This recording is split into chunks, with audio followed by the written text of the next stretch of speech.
Hello students, so we have completed microscope, simple microscope and compound microscope, and today we will start next topic, that is telescope. अब telescope भी आप सबने इसका telescope का नाम सुना है। हमने टेलीस्कोप में दो तरह के टेलीस्कोप पढ़ने हैं। बेसिकली दो तरह के टेलीस्कोप होते हैं। First is refracting type telescope and second is a reflecting type telescope. दो टाइप के टेलीस्कोप होते हैं, रिफ्रैक्टिंग टाइप और रिफ्लेक्टिंग टाइप। रिफ्रैक्टिंग टाइप मतलब उसमें लेंस का यूज होता है, ठीक है, लेंस का यूज होता है। और इसमें हमने पढ़ना है that is astronomical telescope. Astronomical telescope. इसमें एक और होता है टेरेस्ट्रियल टेलीस्कोप, वो आपको सिलेबस में नहीं है। Terrestrial telescope that is not in your syllabus, we have to study astronomical telescope.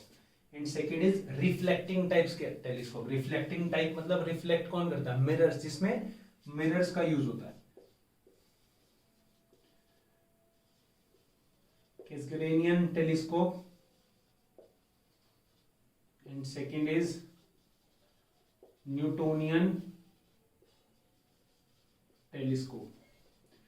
तो हमने दो तरह के टेलीस्कोप पढ़ने हैं, रिफ्लेक्टिंग टाइप टेलीस्कोप और refracting type telescope. One second, I will check about the Cassegrain, G-R-A-N।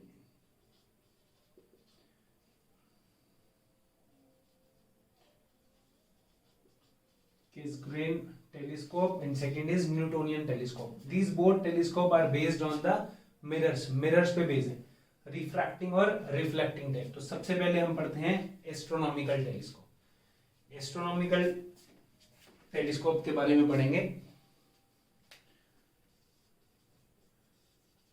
Astronomical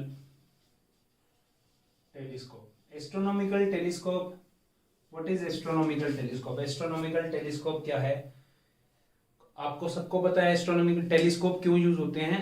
distant objects देखने के लिए, जो हेवनली बॉडीज हैं, सन, स्टार्स, जो भी हेवनली बॉडीज हैं, और या कोई डिस्टेंट ऑब्जेक्ट है, उनको देखने के लिए हम टेलीस्कोप का यूज कर सकते हैं, ठीक है ना।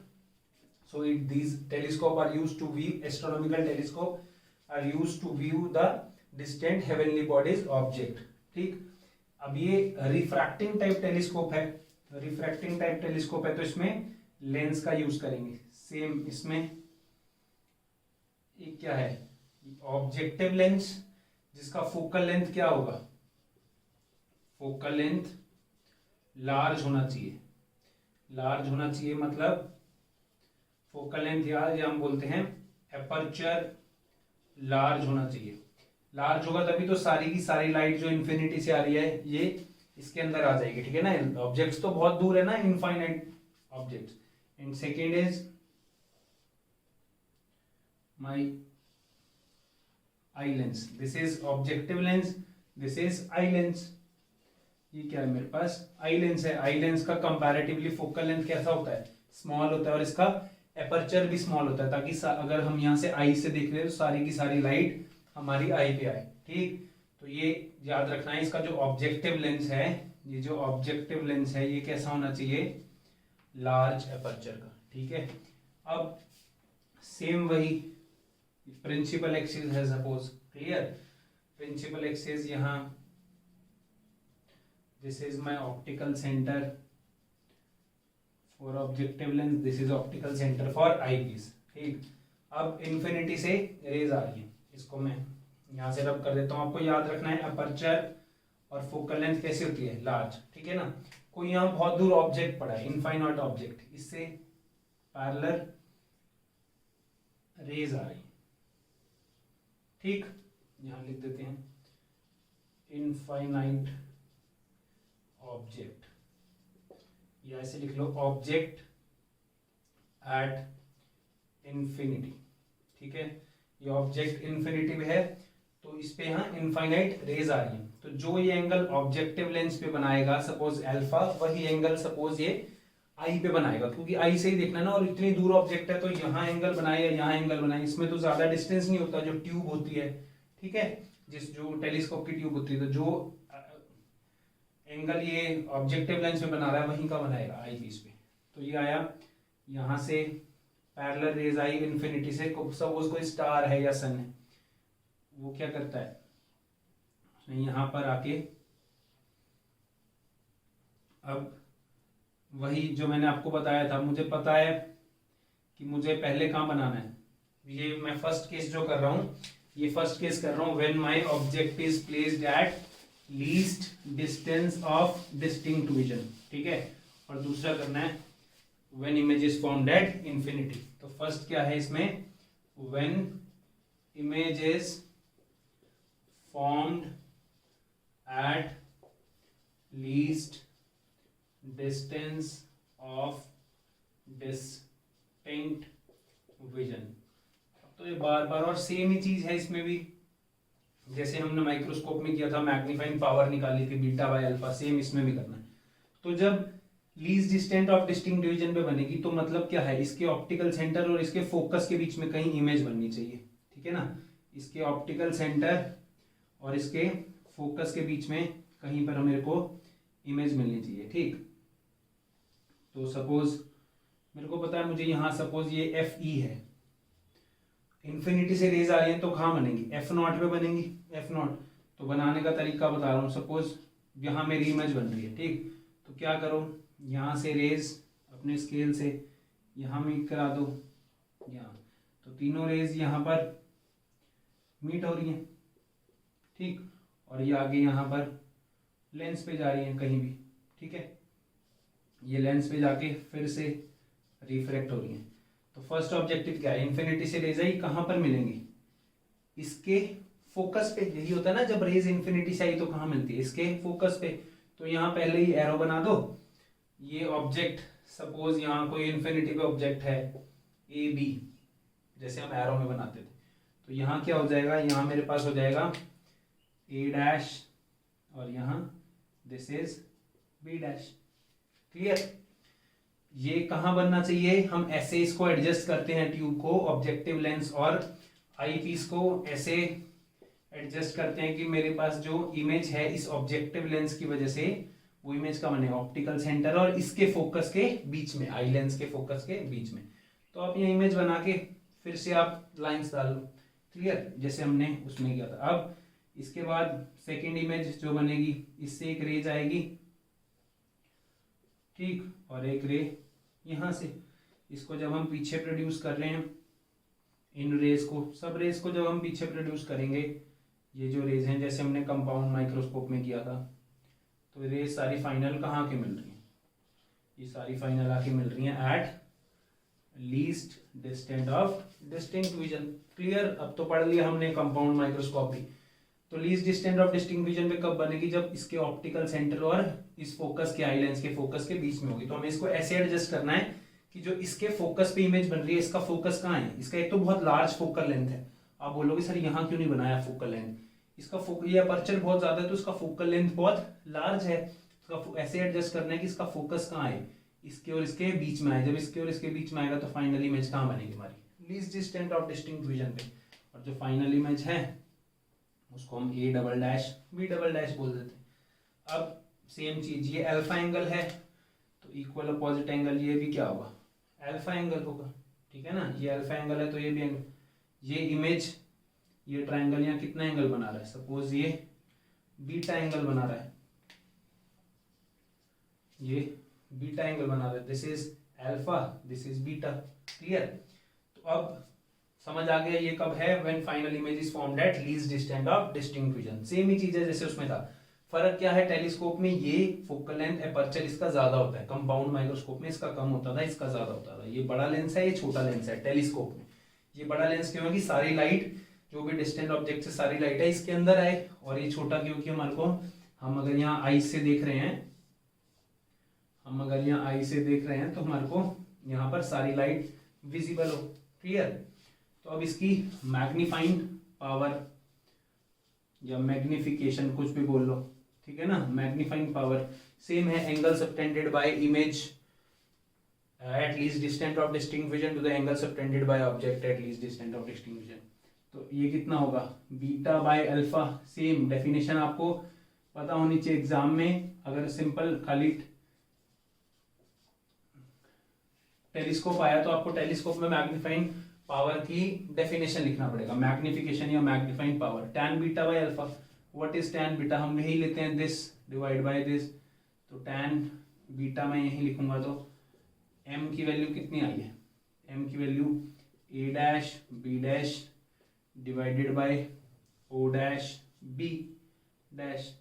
और tan अल्फा कितना है, tan अल्फा ये वाला ट्राइंगल लूंगा, ये वाला ट्राइंगल, इसमें ये tan अल्फा जो है ये कितना है, same a dash b dash divided by this o b dash, ठीक है, a dash b dash divided by o b dash. इसमें क्या हो जाएगा, ये और ये कैंसिल हो रहा है, तो मेरे पास क्या आ जाएगा, o b dash divided by o dash b dash. Same tan alpha tan beta.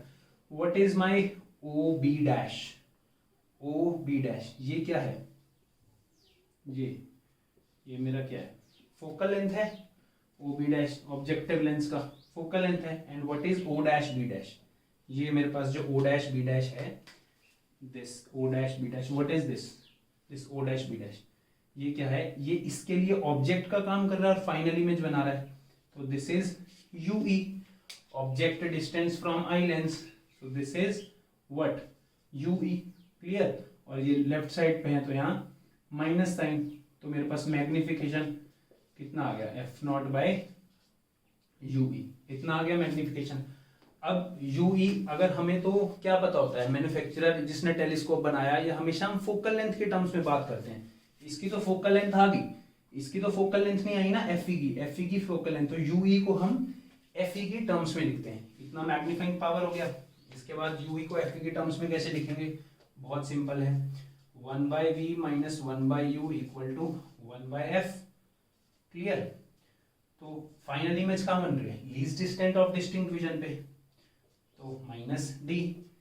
Object कहाँ है, minus ue, minus UP is equal to 1/fe। ये किसके लिए है, for eye lens, eye lens के लिए। यहां तक आ गए, मैं इसके बाद यहां बता रहा हूं, ठीक है। अब 1/fe मुझे यहाँ क्या चाहिए, 1/ue चाहिए, तो 1/ue ये माइनस माइनस प्लस हो जाएगा, 1/ue कितना होगा, 1/fe प्लस 1/d, क्लियर। और यहाँ से 1/fe कॉमन लूंगा तो क्या बचेगा, 1 प्लस fe/d, तो मेरे पास 1/ue की वैल्यू आ गई। इसको सपोज इक्वेशन 1 लिख देते हैं, इसको इक्वेशन 2 लिख देते हैं, ठीक। यहां से मैं रब करता हूं, तो put value of 1/ue in equation 1, 1/ue की वैल्यू फर्स्ट इक्वेशन में पुट करनी है। सो m is minus F not और साथ में क्या हो जाएगा, 1/fe 1 प्लस fe/d, तो मेरे पास क्या आ गया, minus F not by fe 1 plus fe/d। So this is my formula for magnification when image is formed at least distant of distinct vision, ठीक है। और इस फॉर्मूला से ही पता चल रहा है कि ऑब्जेक्टिव लेंस की फोकल लेंथ ज्यादा होगी तो मैग्निफिकेशन क्या होगी, ज्यादा होगी। एक्चुअल में क्या होता है, जो टेलीस्कोप होता है वो बहुत मैग्नीफाइड इमेज नहीं दिखाता, बट उसका जो विजुअल एंगल है, जो यहाँ कोई डिस्टेंट ऑब्जेक्ट होगा उसका विजुअल एंगल है वो बढ़ जाता है, ठीक। तो एफ नॉट यहीं से पता चल रहा है, for larger magnification F not is greater than fe। Objective lens की फोकल लेंथ में बार बार बोल रहा हूँ आपको, ऑब्जेक्टिव टाइप क्वेश्चंस में पूछ सकते हैं कि focal length of this objective lens या aperture of this objective lens is larger than this eye lens, ठीक। तो मेरे पास मैग्निफिकेशन का फॉर्मूला क्या आ गया, minus F not by fe 1 plus fe/d, clear. तो ये मैग्निफिकेशन कब था, when final image is formed at least distant of distinct vision. बहुत इजी चीज है, आपको माइक्रोस्कोप में अब तो बनाना आ गया। जब हमें पता है कि least distant of distinct vision पे बनाना है मुझे, तो मैं क्या करूंगा, तो मैं उसका जो पैरेलल रेज आ रही है उसका फोकस मेरा कहाँ होना चाहिए, फोकस ऑप्टिकल सेंटर और focal length of I lens के बीच में होना चाहिए। ठीक, सेकेंड केस क्या है, my second case is when final image is formed at infinity. Final image infinity पे कब बनेगी, when my final image will form that infinity. Final image infinity पे कब बनेगी, सेम चीज, ऑब्जेक्टिव लेंस, ये मेरा क्या है आई पीस। ठीक, फाइनल इमेज इंफिनिटी पे कब बनेगी मेरी, when my final image is formed at infinity, जब जो ऑब्जेक्टिव लेंस से इमेज बनेगी, ऑब्जेक्टिव लेंस से जो इमेज बनेगी वो कहाँ बनेगी, ऐसे एडजस्ट करेंगे कि वो इसके फोकस पे बने, तभी तो इसकी वजह से इंफिनिटी पे इमेज आएगी। ठीक, तो सेम वैसे ही करते हैं, पैरेलल रेज आ रही हैं आपको, कुछ बुक्स में ये 2 रेज मिलेंगी, कुछ में ये 3 रेज मिलेंगी, कोई प्रॉब्लम नहीं है। ये क्या है, ऑब्जेक्ट एट इंफिनिटी, बहुत इजी। ठीक है, अब मुझे कहाँ चाहिए, ऐसे रेज चाहिए कि ये कहाँ बने, फाइनल इमेज इंफिनिटी में, मतलब इसका फोकस और इसका फोकस मैच करने चाहिए। ठीक है ना, इंफिनिटी से रेज आ रही हैं, ऑब्वियसली इसके फोकस पे बनेंगी। ठीक है, इसके फोकस पे सपोज मैं बोलता हूँ यहीं बनेगी, डिमिनिश्ड इमेज बनती है, सपोज यहीं बनेगी। ठीक, अगर इसके भी फोकस पे हुई है इमेज तभी तो फाइनल इमेज इंफिनिटी पे बनेगी, जब ऑब्जेक्ट फोकस पे होगा इसके लिए तो फाइनल इमेज इंफिनिटी पे बनेगी ना। तो हम इसको ऐसे एडजस्ट करते हैं कि इसका फोकस और इसका फोकस मैच करे। तो पहले से ही यहाँ फोकस लिख के आप एरो डालो, बस अब उस एरो में आप क्या करो, ज्वाइन कर दो। आपके पास स्केल है, एग्जाम में आप क्या करेंगे, उससे ज्वाइन कर देंगे।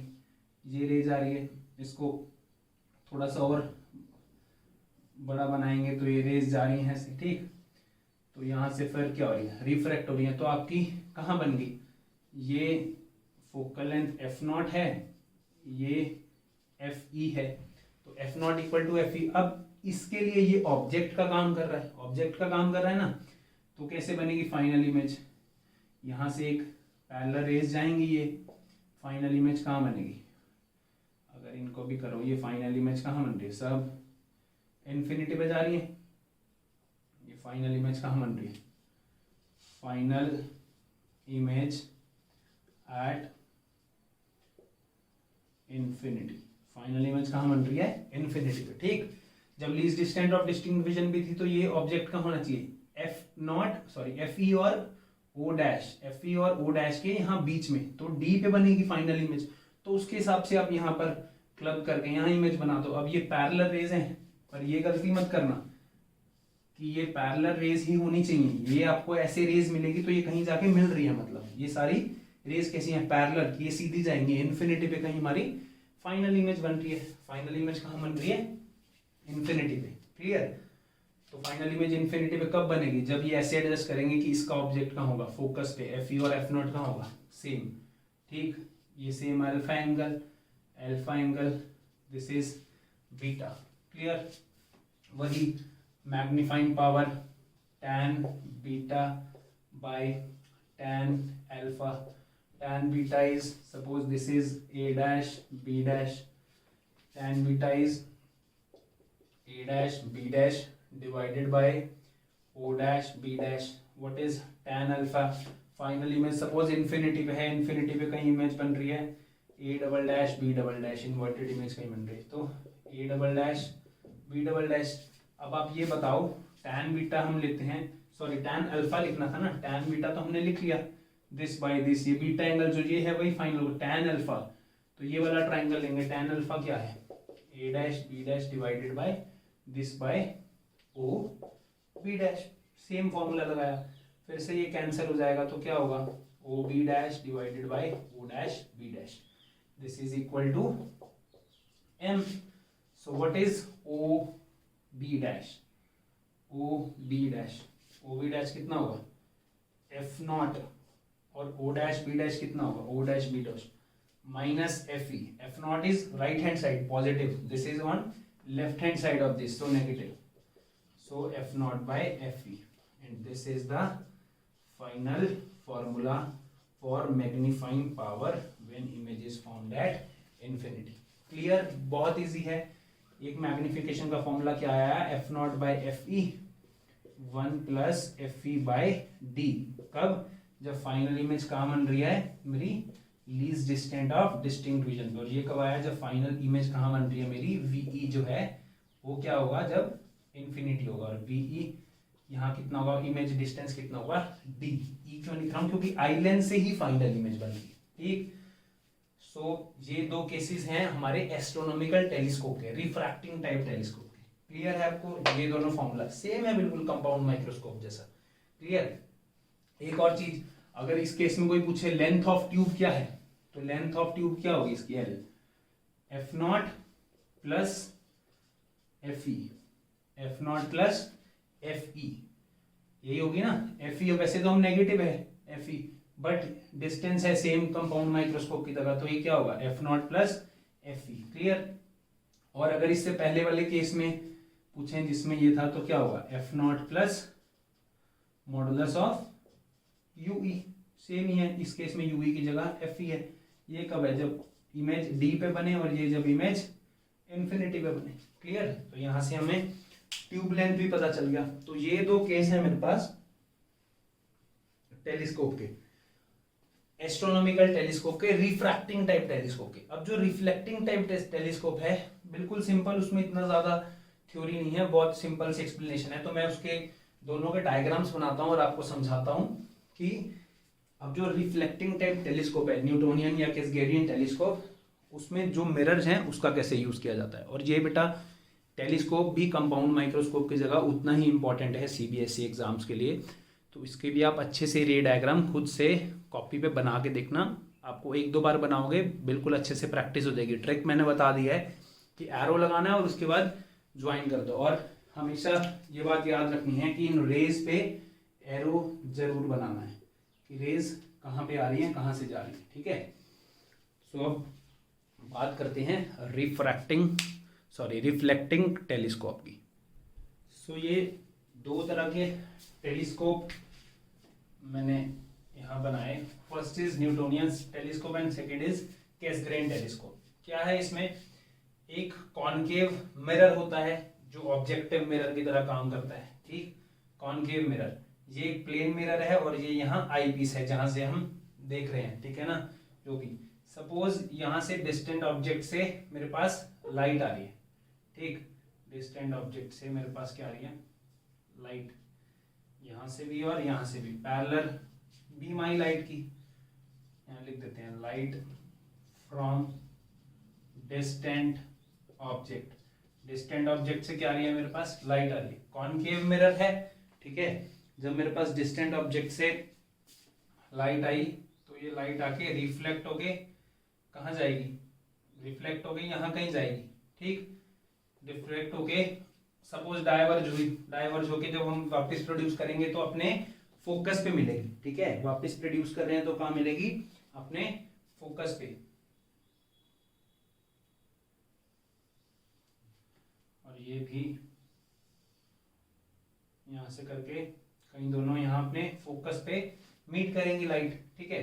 बट फोकस पे मीट करने से पहले क्या होगा, हम इसके बीच में एक प्लेन मिरर लगाया हुआ है. ठीक है ना. इसके बीच में क्या लगाया हुआ है, एक प्लेन मिरर लगाया हुआ. प्लेन मिरर क्या करेगा, इसको फिर से रिफ्लेक्ट करेगा, इसको फिर से क्या करेगा, रिफ्लेक्ट करेगा. ये वाली लाइट भी क्या होगी, रिफ्लेक्ट होगी. ठीक, और यहाँ आई लेंस है, ये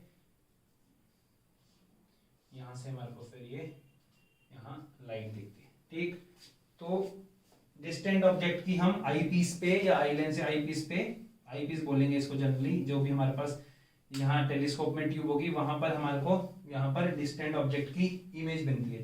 ये जो इमेज यहाँ मिलती है that is highly magnified virtual and erect image. ठीक है. जनरली जो एस्ट्रोनॉमिकल टेलीस्कोप भी थे उसमें हमारे पास हमने देखा रियल इन्वर्टेड इमेज मिलती है. ठीक है, उल्टी इमेज मिलती है. मैग्निफिकेशन भी नेगेटिव आया. वो नेगेटिव मैग्निफिकेशन का मतलब है कि इमेज हमारी इन्वर्टेड है. बट जो जितनी भी हमारी सेलेस्टियल बॉडीज हैं, हेवनली बॉडीज हैं, ज्यादातर सब सर्कुलर शेप की हैं. तो उसमें कुछ मैटर नहीं करता सीधा है या उल्टा है. ठीक है. यहाँ जो इमेज बनेगी that is highly magnified, virtual और इरेक्ट। आई यहाँ से रिफ्लेक्ट हुई, फोकस पे जाने से पहले एक प्लेन मिरर रखा हुआ है जो यहाँ से पॉलिश्ड है, यहाँ से दोबारा से रिफ्लेक्ट हुई, रिफ्लेक्ट हो गया हमारे पास आई पीस पे eye. Clear? So this is one type of telescope that is Newtonian telescope. Clear? इसके बारे में इतनी ही इंफॉर्मेशन जाननी है, इससे ज्यादा नहीं। नेक्स्ट जो हमारे पास है दैट इज कैसग्रेन टेलीस्कोप। ये जो न्यूटोनियन टेलीस्कोप है ये फर्स्ट टेलीस्कोप था 1668 में सर इजाक न्यूटन ने बनाया था। That is first reflecting telescope. Okay, that is a first reflecting telescope. Clear? और जो कैसग्रेन टेलीस्कोप है इसमें क्या है, इसमें एक ऑब्जेक्टिव पैराबोलॉइडल मिरर रखा है, सॉर्ट ऑफ कॉनकेव मिरर। ठीक है ना, sort of concave mirror that is paraboloidal, paraboloid की शेप है, parabola type, paraboloidal objective mirror. ठीक, ये सिंपल अरेंजमेंट है। और ये यहाँ एक कॉन्वेक्स मिरर रखा है। ये क्यों रखा है यहाँ? सपोज सेम यहाँ से पैरेलल रेज आई लाइट की, पैरेलल रेज आई यहाँ से रिफ्लेक्ट होंगी, रिफ्लेक्ट होके कहाँ जाएंगी? अपने फोकस पे। ये भी रिफ्लेक्ट होके कहाँ जाएंगी? फोकस पे। ठीक है, बट फोकस पे जाने से पहले क्या हो गया, इसके बीच में एक इनको कॉन्वेक्स मिरर मिला, कॉन्वेक्स मिरर मिला। तो ये कॉन्वेक्स मिरर क्या करेगा, इसको दोबारा से रिफ्लेक्ट करेगा। ये कॉन्वेक्स मिरर क्या करेगा, इसको दोबारा से रिफ्लेक्ट करेगा, रिफ्लेक्ट करके यहां गया। ठीक है, ऐसे ही ये रे जानी तो ये फोकस पे थी पर ये रिफ्लेक्ट करके कहाँ गई, यहां से गई। ठीक है, ये रिफ्लेक्ट करके कैसे गई, यहां गई। तो ये जो दोनों इंटरसेक्ट हुई, यहां पर मेरे पास क्या बनेगा, फाइनल इमेज इस आई पे। और ये आई पीस पे हम इस फाइनल इमेज को देख रहे हैं। ठीक, तो ये भी एक तरह का रिफ्लेक्टिंग टाइप टेलीस्कोप है जिसमें, और यहाँ ये दो पैराबोलॉइडल ऑब्जेक्टिव मिरर है, इसके बीच में ये होल है, तभी तो यहाँ से रेज बाहर निकलेंगी जो हम आई पीस पे देख पाएंगे। और फाइनल इमेज कहाँ बनी मेरी, फाइनल इमेज बनी इस पॉइंट पे आई पे। क्लियर? इसकी जो मैग्निफिकेशन है वो मैग्निफिकेशन सेम है F not by F E 1 plus F E by D in case when image is formed at D, और magnification F not by F E है in case when image is formed at infinity. इसमें erect image मिलती है, virtual erect, इसलिए ये positive value है। क्या फर्क है, अब ये हमारे पास फोकल लेंथ है तो हम ये एफ नॉट की जगह क्या लिख सकते हैं, आर बाई टू। ठीक है ना, मिरर का क्या होता है, radius of curvature, R by two, F not की जगह आर बाई टू लिख सकते हैं। Clear? Nobody will ask you this. आपको बस पता होना चाहिए दो टाइप के जो टेलीस्कोप हैं, refracting type telescope, reflecting type telescope. उसमें एक न्यूटोनियन टेलीस्कोप है जिसमें कॉनकेव मिरर और प्लेन मिरर यूज होता है, और एक कैसग्रेन टेलीस्कोप है जिसमें पैराबोलॉइडल ऑब्जेक्टिव टाइप मिरर जिसमें एक होल है, और एक कॉन्वेक्स मिरर जो सेकेंडरी मिरर का काम करता है। इसमें भी ये प्राइमरी मिरर है या सेकेंडरी मिरर। क्लियर? तो ये दो तरह के टेलीस्कोप है। कुछ एडवांटेज होते हैं रिफ्लेक्टिंग टाइप के, जो मिरर्स वाले, इसके कुछ एडवांटेज होते हैं ओवर द रिफ्रैक्टिंग टाइप की। जब हमें डिस्टेंट ऑब्जेक्ट्स से लाइट चाहिए तो हमें एपर्चर बहुत बड़ा चाहिए, तो उतना एपर्चर लेंसेज में, ग्लास में बनाना बहुत मुश्किल है। अभी सबसे बड़ा एपर्चर जो अमेरिका में, यूएसए में एक लैब है उसमें है, जो सबसे बड़ा डायमीटर का लेंस है that is 102 centimetre in diameter. ठीक है, तो ऐसे और एडवांटेज क्या है कि उसको हमें एक तरफ से ही पॉलिश करना होता है मिरर को, ग्लास में हमें दोनों तरफ से फिनिशिंग चाहिए, तो इसलिए रिफ्लेक्टिंग टाइप ज्यादा एडवांटेजेस हैं। डिसएडवांटेज वो थोड़े एक्सपेंसिव भी ज्यादा होते हैं। कौन से, जो रिफ्रैक्टिंग टाइप टेलीस्कोप होते हैं that are more expensive than reflecting type telescope. Clear? और जो लेंस वाले वो रिफ्रैक्टिंग टाइप टेलीस्कोप होते हैं उसमें कुछ डिफेक्ट्स भी आते हैं, image defect, chromatic aberration, spherical aberration, कुछ डिफेक्ट्स आते हैं। सिंपल, आपको नहीं जानना क्या होता है वो डिफेक्ट, बट वो डिफेक्ट्स मिरर में बहुत रिड्यूस हो जाते हैं। ठीक है, हमें बहुत क्लियर फाइनल इमेज बनती है इसमें रिफ्लेक्टिंग टाइप टेलीस्कोप में। ठीक, जो इंडिया में हमारे पास टेलीस्कोप है कैसग्रेन टेलीस्कोप, उसका डायमीटर है 2.34 मीटर। कैसग्रेन टेलीस्कोप तमिलनाडु में, जिसका मैक्सिमम डायमीटर कितना है 2.34 मीटर। तो ये कुछ एडवांटेज डिसएडवांटेज हैं। एडवांटेज हैं reflecting type over refracting type, you can read it from any book. Now I will give you one numerical based on this astronomical telescope magnification. Please do it. So ये एक numerical है, इसको solve करके देखना और मुझे comment में बताना कि इसका आपका क्या आंसर आया। बहुत इजी है, फोकल लेंथ दिया हुआ है आईपीस का और ऑब्जेक्टिव लेंस का, और बोला final image least distant of distinct vision पे बनी, तो मैग्नीफाइंग पावर बताना है कितना एस्ट्रोनॉमिकल टेलीस्कोप का। एक चीज और, जो हमने दो फॉर्मूलाज पढ़े,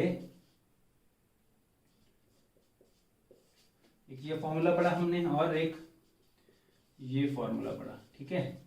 जो जब इमेज इन्फिनिटी पे बनती है हमारी, तो मैंने आपको कंपाउंड माइक्रोस्कोप में भी बताया था, इसमें भी सेम है, इसको नॉर्मल एडजस्टमेंट भी बोलते हैं, ठीक है, याद रखना नॉर्मल एडजस्टमेंट। और यहाँ पर मैग्निफिकेशन क्या होती है, मिनिमम होती है, ठीक है। ये क्या है, इसमें ये चीज ऐड हो रही है ना, मल्टीप्लाई हो रही है, और यहाँ मैग्निफिकेशन क्या होती है, मैक्सिमम होती है। कब, जब मेरी फाइनल इमेज कहाँ बन रही है, डी पे, ठीक।